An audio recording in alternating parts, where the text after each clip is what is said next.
You're watching Alaska's news source. Well, good afternoon. Now, some parents today took those back-to-school photos. This as students in grades 3 through 6 returned to classrooms for the first time since March.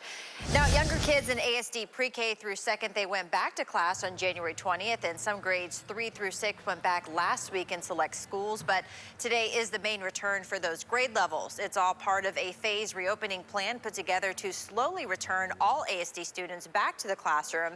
Middle and high school students, they are not expected back until the start of the 4th quarter in March.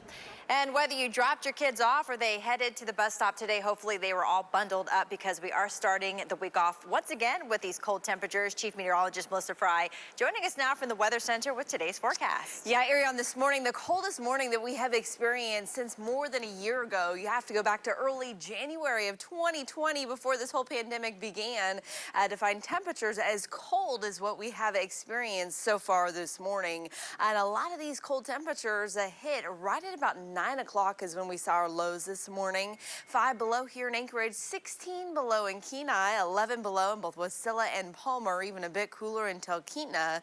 Glen Allen dropping to 18 below, and you have to head all the way down to the coast in Homer and Seward to find temperatures that were above 0. But it is absolutely stunning, crystal clear, beautiful blue skies with stunning mountains off into the distance, and those trees too are gorgeous with all of the fresh rime ice from the fog that we've been seeing over the weekend. Now we have warmed back into those single digits. We're 8 degrees out at the airport, 13 degrees here in Midtown. You're up to 3 near downtown, also 3 degrees as we head into this afternoon in Eagle River. You can see across the entire region, it is crystal clear, and these temperatures will slowly warm. We're getting back into those double digits for the second half of the day, but otherwise continuing to see crisp and cold conditions with those light winds all the way through tonight. Now, I don't think we're done with these sub-zero temperatures just yet. Ariana, I'll have a look at that 7-day forecast here in a few minutes. Well, tomorrow the Anchorage Assembly will look at shifting some of the acting mayor's power under emergency orders to them. Sponsors argue that it would allow for a smoother transition out of a state of emergency. Then we have an easier way of saying we don't need that emergency proclamation anymore and get away from the system, which is just not the way we should be doing business. Now, the specific orders that these ordinances would replace are the ones allowing for curbside pickup of alcohol and expanding where it can be served in restaurants, the halt on the plastic bag ban, and the mask mandate. At a work session Friday, some members raised concerns, though, that this would limit the municipality's ability to respond quickly in an emergency. It doesn't make good sense to create a burdensome bureaucratic process, which includes multiple hearings and time, to scale up or down our response as needed. Again, all of the ordinances will be up for public comment at the Assembly's next meeting, which is tomorrow night. And the news hit hard last week of Alaska's cruise ship season basically ending before it started due to Canada shutting down its ports this summer. A U.S. federal law requires large ships, they must dock at foreign ports before entering Alaska, meaning that this summer won't see the influx of tourism dollars that communities were hoping for. Tourism is obviously huge for us in the summer, and the bulk of the tourists do come from the cruise ships. Downtown shops say they survived last summer with the help of locals, and they say summer tourists will be missed this year. Bars, restaurants, and other businesses were hoping to rebound this summer, but suddenly those prospects seem less likely. Downtown has really borne the brunt of this pandemic. We have been impacted by the closures and the emergency orders and folks working from home, and this is just another element that is going to be an impact on our community.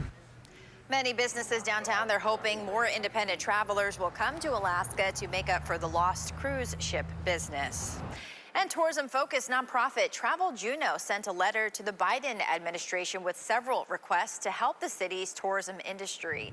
In the letter, Travel Juneau CEO Liz Perry requests a temporary waiver to that law, as well as criteria from the CDC for lifting travel restrictions. Perry also suggests that Biden and his wife visit Juneau to talk with people impacted by Canada's decision.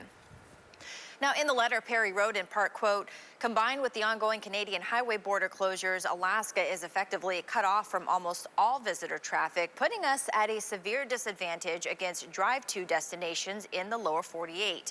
She also noted that Juneau tourism businesses, representing around 12% of the city's economy, lost around 95% of their business last year. When we come back, what the new Biden administration is planning for COVID-19 relief, but will he be able to do it with bipartisan support? We've got the latest from White House and Congress's reaction. Plus, in 2020, we had a lot of funerals in our community, and in 2020 as well, I know that our number will high. we sit down with leaders in the Polynesian community to talk about the disproportionate effect of the pandemic on Pacific Islanders. We are back, everyone, on this Monday. Congressional negotiators begin work today on hammering out the details of what exactly will be in the final version of the American Rescue Plan, President Biden's coronavirus relief package. Deborah Alfarone has more details from the White House.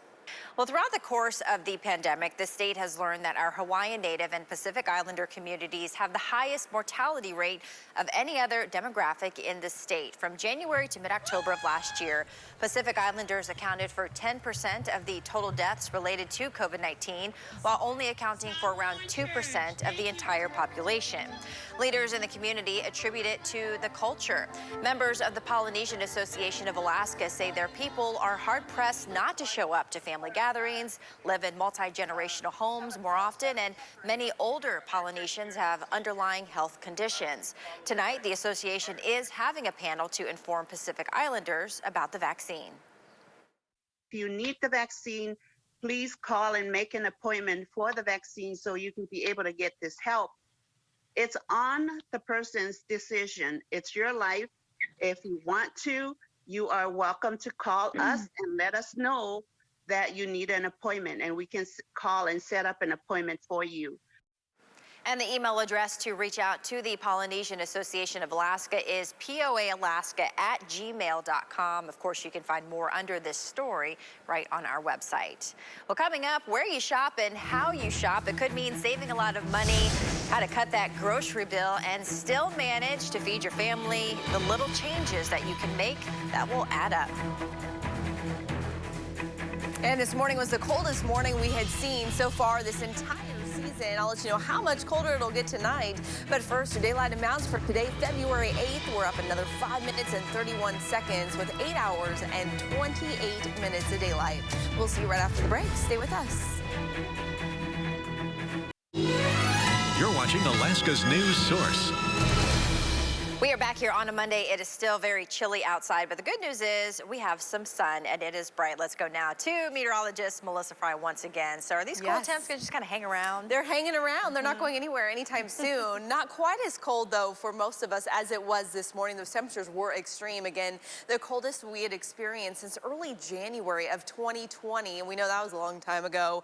But I'll take the cold when you get views like we had today. The drive-in to work today, absolutely stunning.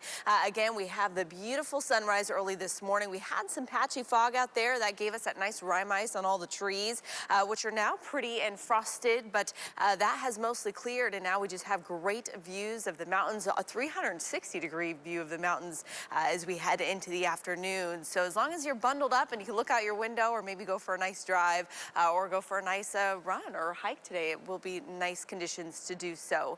But look at these cold temperatures, even colder in the interior, drop down to 39 below in Fairbanks. That's just the air temperature. We're not even talking wind chill at this point. For Yukon, dropping to 53 below. Chicken, the coldest spot in the state this morning, dropping to 57 below zero. You can also see pretty extreme on the slope, 44 below in Dead Horse, 23 below in Kotzebue. We're seeing those teens and 20s even down into southeast, where we're also still seeing some strong winds this morning and dangerous wind chill values in Juneau because of that combination of wind and cold temperatures. The current current wind chill in Juneau is 4 below. Much more extreme, though, as you head through the Brooks Range, 56 below up at Anaktuvik Pass, and the current wind chill in Dead Horse is 62 below. And again, it would be one thing if this was for an hour or two, even for a day or two. But now we're pushing more than 2 weeks since we've seen not only sub-zero temperatures on the slope, but also that dangerous wind chill to go with it. So we do still have wind chill watches, warnings, and advisories in effect for the slope throughout the interior all the way out to the Seward Peninsula. And then we have a winter weather advisory in effect for much of the interior all the way through the Brooks Range. And that's for a combination of not only those dangerous wind chill values, but also some strong winds causing blowing snow and poor visibility. And then down into southeast, we still have a wind chill advisory and warning in effect for the northern interchannels, also as you head up into Haines and Skagway. But further south near Ketchikan, for those southern interchannels, we have a winter storm warning in effect, and that is for additional snow in that area. So one storm on the southern regions of southeast. We have another one pushing into the Bering that's bringing some light snow out to the west coast. Meanwhile, south central and the interior, we're stuck in the middle. That offshore flow is going to keep us dry and clear all the way into Tuesday. But come Tuesday night, Wednesday morning, this little storm sitting out in the Gulf is going to push in and bring us a chance for some quick snow before we get right back to dry conditions. So you can see those snow totals increasing as we head into Wednesday. Valdez, Cordova, you'll be the first ones to see it, and then we'll see it here in Anchorage on Wednesday. As for southeast, still cloudy in Ketchikan, but everyone else seeing the sunshine. 17 for the high temperature in Juneau today, dropping to 1 below tonight.